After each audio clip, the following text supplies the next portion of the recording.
Hello, my name is Karen Jones, and I'm going to talk to you today about family caregiving. So, I just want to go through the definition of a caregiver from Law Insider. It basically states the definition is a person who directly cares for another individual that has a physical, mental illness, injury, or disability, or suffers from a cognitive impairment that restricts or limits a person's activities. It's important to know this definition because some caregivers do not believe that they're a caregiver, and I'll go into that in a minute. So, who are family caregivers? Caregivers can be a child taking care of their mother, father, or their in laws. Some cultures believe that a wife is supposed to take care of their in laws. Also, spouses can be caregivers, taking care of each other. Grandchild can be taking care of a grandparent, or vice versa. A grandparent can be taking care of a grandchild. Brothers, sisters can be taking care of a sibling. And also, parents could be taking care of a child. And this isn't just your normal parenting. This involves, like I said, that legal definition of someone that has a disability or a need for special care. And also, I like to include non-relatives that are taking care of someone because the the way that people think of family members, it doesn't necessarily have to be blood, but yes, they are family. So, say I had a best friend my whole life, and then all of a sudden something happened to me, and she decided to step in and become my caregiver. Once again, family caregivers are not paid. So as long as an individual that's not receiving payment for their care for someone else.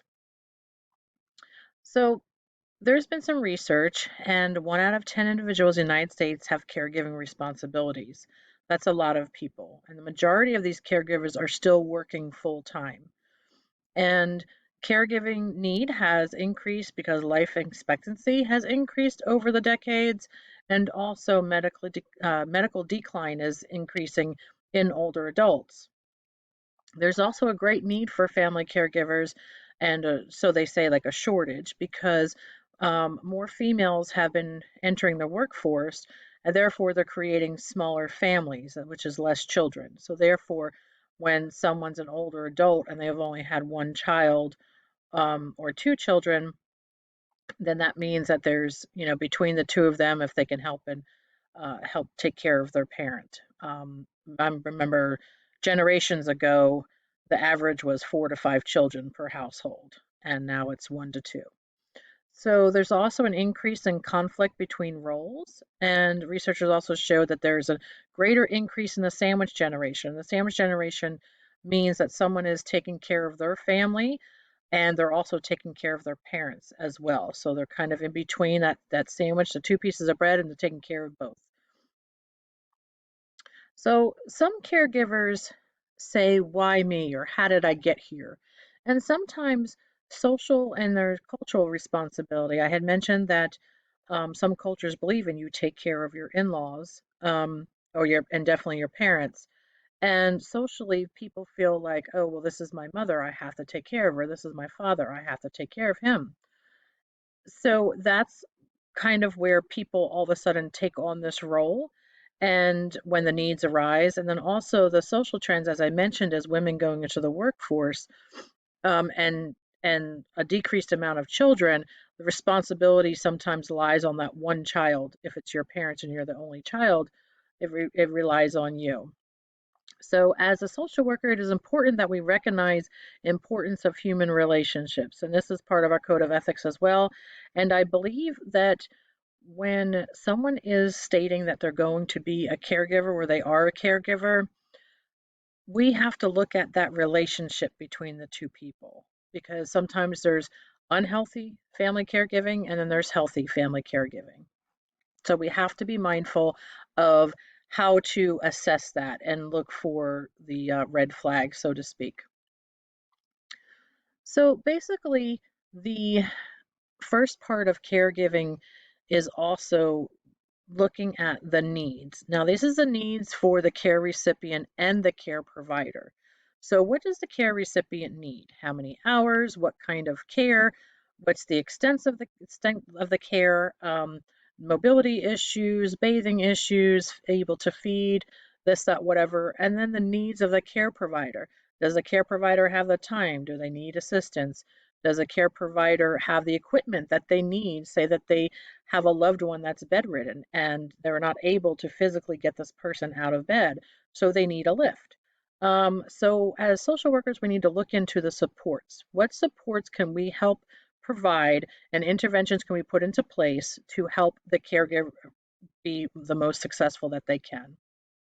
So there's been another study about putting a focus on family caregivers, and this study was conducted to see how best can we help family caregivers to keep them involved and help them help the care recipient to not have frequent visits to the emergency room or hospitals or more sudden declines and stuff like that when they caregivers can help with preventive medicine. We all know how important preventive medicine is, and caregivers are the eyes and ears of the care recipient when sometimes a care recipient is not able to verbalize their needs or wants or what's going on with them. So therefore, a family caregiver would be the one that would be able to do that.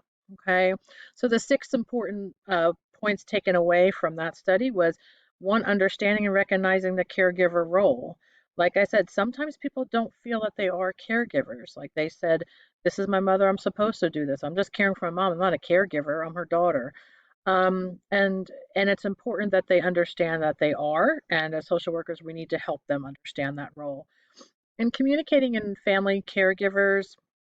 Thirdly, partnering with family caregivers, fostering resilience among caregivers. Another important point was navigating health and social systems and accessing resources, and also enhancing the culture and context of care.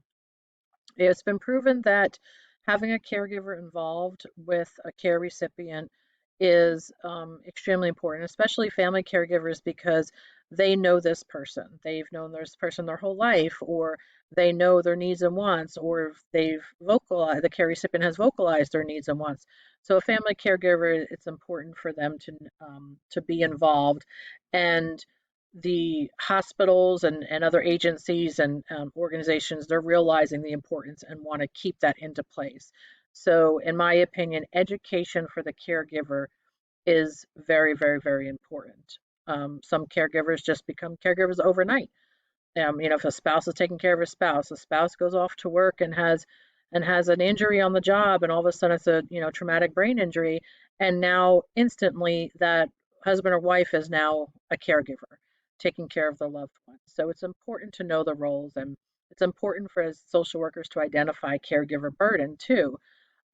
There's research stating that devastating long-term effects when someone's a caregiver for a while. They have physical, social, emotional, financial issues, depression, anxiety, fatigue, hyperlipidemia, hyperglycemia. Those are all diagnoses that go along with caregiver burden.